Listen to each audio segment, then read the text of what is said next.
This is our friend Rebecca Robinson, who has generously shared her story and health history for educational purposes. She speaks for women whose lives could have been saved, and she gives a candid perspective on how a misdiagnosis affects quality of life and outcome. Well, I was diagnosed with stage 3C fallopian tube cancer in December of 2010. My symptoms began about 6 months earlier in June.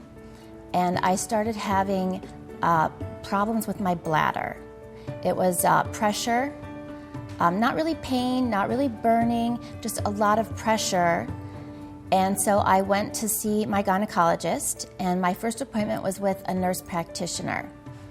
And they did a urine culture, and it came back negative. And she said, well, I think that you drink too much caffeine and maybe too much alcohol.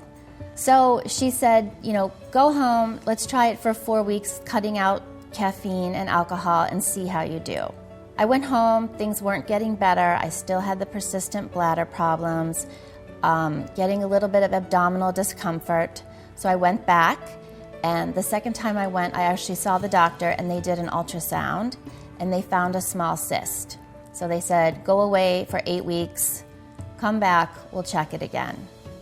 So I went away, and maybe 4 or so weeks later, my symptoms persisted and in fact got worse. I started having, problems with my bowels, just that chronic, never-ending discomfort.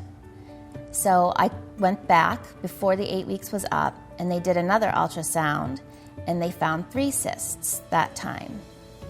At one point, I think it was maybe the 3rd visit at the doctor, I had a pamphlet. They had given me a pamphlet about ovarian cysts.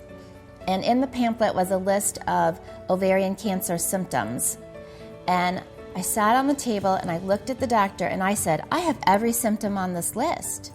What are we going to do about this? So I guess I wish at that point she would have said, yeah, you do have all those symptoms.